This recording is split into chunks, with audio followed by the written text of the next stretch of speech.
Welcome to another episode of Ghost Stories of Devon and Cornwall. Tonight I'm going to play a conversation I recorded back in September last year when I hosted a paranormal show on radio, local commercial radio here in Devon, called Supernatural Chronicles. I interviewed a chap called Huet Bartels, who runs a ghost hunting company here in southwest England, Devon Ghost Tours. Some pretty amazing stories feature, so watch on and hear about, amongst other tales, the spirit of a lady Huet's team contacted, who hadn't even realised until then she was dead.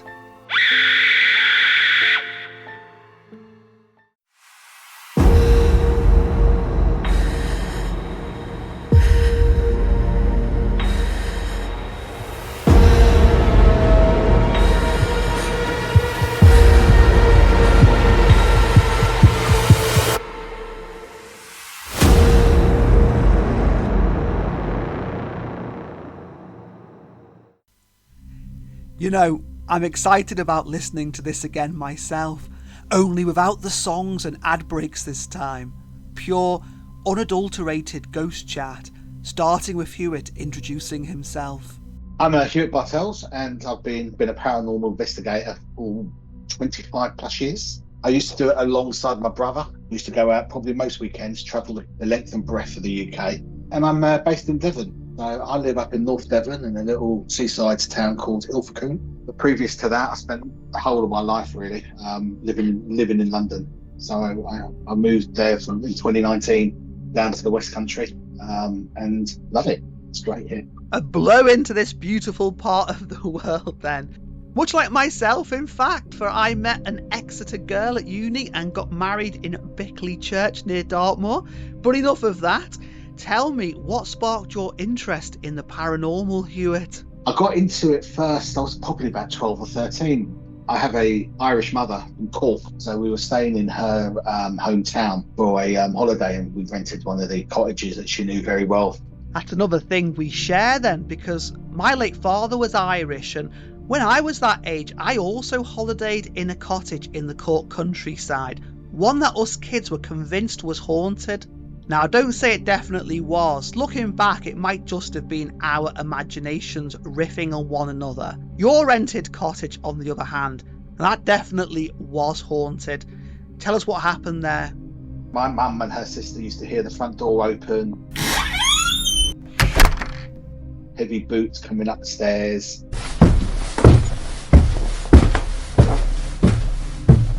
and then pacing up and down on a very small landing. But I never heard that for the first few days or so. We'd go to bed earlier and we'd be asleep, and they never said anything to us. And then one night I'm chatting away to my cousin, and we heard the front door go. We heard the steps coming up and big gap under the door because they left the sort of landing light on for us if we needed to get to the lavatory or anything. And the light disappeared, so our room went really dark. And then the pacing started, and every time we came back to the door, it was sort of darkening it out. A few days later, again, we're up late, this time downstairs. We heard the front door open.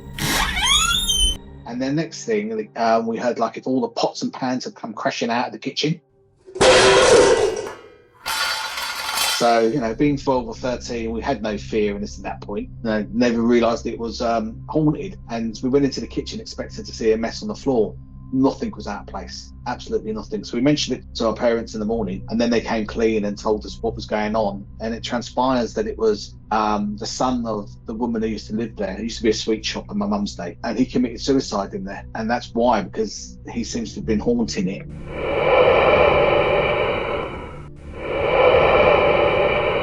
Didn't do anything bad. He just, you know, it seems to have just comes in and just paces around. Except for the pots and pans. And that's really what got me into the paranormal. Oh, that sparked your lifelong interest, as you say, in the paranormal. Huet, let's return to the present now and swap the beautiful Irish countryside for the lovely Devon coast. Tell me about some of these haunted pubs you visit in Ilfracombe and what you see and hear there. We'll start with the oldest pub in Ilfracombe, which is over 600 years old, which is George and Dragon. That's had a lot of history through its life. We have probably about 5 resident ghosts that sort of make an appearance We've seen about 30 different other spirits come through. Now, these could be from ladies of the night who worked across the road to smugglers. It was a very big smuggler pub. So we have the lookouts, which are two children that appear. One's in the cellar and the other one waits in the bar area, which we were communicated to on our last visit there. But he waits for the customs man to come to get his cut. So he pays him in tobacco to leave him alone. We have another woman who's at the back of the pub who's quite upset, doesn't really like men, but her husband was tricked to join the Navy. So there was a thing that they did was they'd drop a penny into the beer. They would then say, right, well, that's your wages, you're off to fight. But he never came back. But then she interacted at one point with us was a couple of guests because she thought one of the guests was her lost husband. And the one sitting next to her, she thought was the person from the Royal Navy. And she got very aggressive towards him, really angry towards him. So Huet, if I can interrupt for 1 second, these conversations with this particular lady, does this reinforce this idea that some people have that ghosts don't realise they've died, they don't realise they've passed to the other side? Yes, we do scrying in the second stage pub, which is down on the seafront, and it is so active, it just happens all the time for us in there now. But we had one incident where we had a girl who was doing the scrying, and medium was controlling it, and this other lady came through in the scrying, and then it took the point where that lady in the mirror realised she had died, and the woman who was allowing her to come into her just burst out into tears. The medium was really affected as well. The spirit was very emotional because now she realised that, hold on, I am dead because I'm now seeing other things I haven't seen before. That's amazing. Is that kind of thing rare, Huet? And was there any closure for the spirit? A happy ending to a traumatic tale? That was the first time I'd ever seen someone saying that they didn't realise that they died, actually saying it. So our sort of medium was doing stuff to try to pass her over and things like that. But she was there for about 20 minutes, 25 minutes, sending her over, talking with her, and then actually sent her across to the line. That was quite a tale, wasn't it? And September's interview being on local commercial radio, it was in discrete chunks, each separated by advertising breaks or music. And so, on to part 3, and this second haunted pub Huet and Devon ghost tours use in Ilfracombe, the creepy second stage. Huet, time to talk ghosts and ghouls and things that go bump in the night at the second stage pub in Ilfracombe. You've told us about the spirit scried in the mirror, the one you helped to pass over to the other side. What else have you seen there? Such a variety of different entities come through. Some good, some are quite bad. Last Halloween, we did an event in there, and we have a lady who lives upstairs, and we heard tapping on the ceiling. And it kept going on for about an hour and a half as we were setting up. I said to Mark, you better go up and see if she's okay. If she's fallen over. But she was up there, she was watching telly. She thought it was us banging. She heard banging, but thought it was us. And it got worse through the night to the point where it felt like someone was hitting a sledgehammer. And the ceilings aren't very high in there. They're not, they're quite low. And it was, I actually felt that the ceiling was going to come down at one point because of the aggression you had with that. Yeah, I can relate to that, Huet, because the banging and clattering and general racket I heard every night in the haunted pub I ran, the now closed forever Royal Standard in Mary Tavy, was incredible. No doubt I'll share tales from there during the haunted pub crawl I'll soon be embarking on with Abby and George. Back to this haunted pub you know well, Huet, Ilfracombe's second stage. Any other good tales to share? One person come into the second stage with us and he announced that he had an attachment. The pool tables where we do the scrying is, you have to step up one step to get to this elevated area. And he was up there and I couldn't get up on there. I felt dizzy every time I tried to go up on there. And when I did, you're standing near him, you felt sick, physically sick. You felt dizzy and nauseous. It wasn't very nice. And people around him noticed he was twiddling a ring on his finger. And all the devices like the K2s and a few other devices we had were just kicking off. Then people reported foul smell in the cellar when he was in there with them. We think that when he left that these things still continued because a few weeks after that we were having only Guinness being pushed off the table. So it happened to Mark. We were in there one evening. I saw him go for his glass and the glass moved away from him and then came off the table, but it didn't fall. It came off vertical and then went straight down. We've had 2 other customers tell us that, well, totally sort of landlords have said, got more complaints from people saying their pints of Guinness had been taken off the table. So from that point of view, we did an experiment where we set up some cameras, we set up pint of Guinness on a locked off cameras, table was completely dry, the glass was completely dry, and then we caught the glass moving right to the edge of the table. You know, I'm going to ask you a question here. I used to have a haunted pub. That's really where my interest in this comes from. Although I worked for a while as a brewery rep, and it was always good fun to go into pubs and ask the landlady, you know, was it haunted, and hear the stories and get told some great stories. Any idea, any theory as to why pubs tend to be so prolific in terms of hauntings? I think it's because it's such a social meeting place that you get people coming in. We had one person come through in the stage to us and we asked, we were doing the Ouija board at that point, and they spelt out, it just looked interesting. We said to them, yeah, who they were, are you here in Ilfracombe, were you in the pub? They went, no. So we just said, are you just visiting them? And they went, yeah. We went, why? And they went, it just looked interesting. So, you know what to order at the bar if you venture into the Second Stage pub in Ilfracombe, if you want to experience something supernatural anyway. On to the 4th and final part of our chat now. I've arguably saved the best till last, because I believe this is the scariest story of all.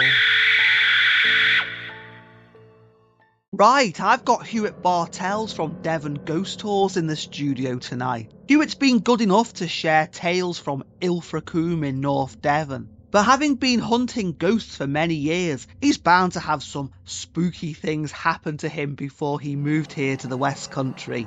Huet, any story in particular you'd like to tell our listeners? When I was a paranormal investigator with my brother and we were travelling the country, we got to know a few people down in Kent. So they took us to a World War I gunpowder factory, which had blown up. We were standing on the bridge that they knew was quite active. And I got quite badly affected, and then my chest was getting tight and not feeling super great. And then they were using a spirit box and my name was continuously mentioned. So I moved away from that, and there was just one spirit just kept affecting me. No matter where I went, it was still there. It was still following me. I don't know to this day why it didn't like me or who it was, but they certainly knew who my name was. Wow, creepy. And then we decided to go from there to an 11th century church in another part of Kent, which apparently has been used a lot by paranormal investigators. There was mention of the occult coming down there and doing their things with it. And on the night we turned up, it was a horrible feeling. It felt like it was going to go off at any second. And we're in the doorway, the sort of place between you going into the church. So we're set up in there with K2s, a couple of cameras we had in there as well. And the feelings that I had then was if I'd stepped out, I would have been pulled away. It really did feel like there was some sort of vortex behind me, that if I took one step backwards, I would have been pulled out. My goodness, that sounds terrifying. What happened next? We did the spirit box there, and this same person who a half an hour drive away said that he was there, and that I needed to go out onto the road because there's a horse and carriage coming for me. A horse and carriage coming for you. Huet, if that had been me, I'd have hidden in the church and said 10 Our Fathers or a decade of the Rosary. What did you do? I had a very strong medium there who's also a witch, and she came out with me, and I took a camera. Before I got to the road, the camera turned itself off. I couldn't get it back on. It's like the battery had drained. So we're standing out on the road. Luckily, nothing happened. We were out there for about 20 minutes, and I was getting a bit concerned. I thought, well, what's coming at me? Now, why is this person following me? I'm a bit concerned. I think I speak for most listeners when I say we'd have been scared out of our wits, Huet. What's the final twist to this tale? We went back in, and as I got to the same place where it turned off, the camera turned back on again. So, that was my chat on the radio with Huet Bartels from Devon Ghost Tours. If you think what he talked about sounds fun, you can find out more at devonghosttours.com and maybe book one of his investigations. And me, I haven't been on one myself, but I am joining Haunted Devon's Abbey Dent for an investigation at the Plough Inn in Beer Ferris next month. A video of the experience should be on YouTube soon. Please like and subscribe to help me help food banks throughout Devon and Cornwall. Until next time, Sleep well. Good night. God bless.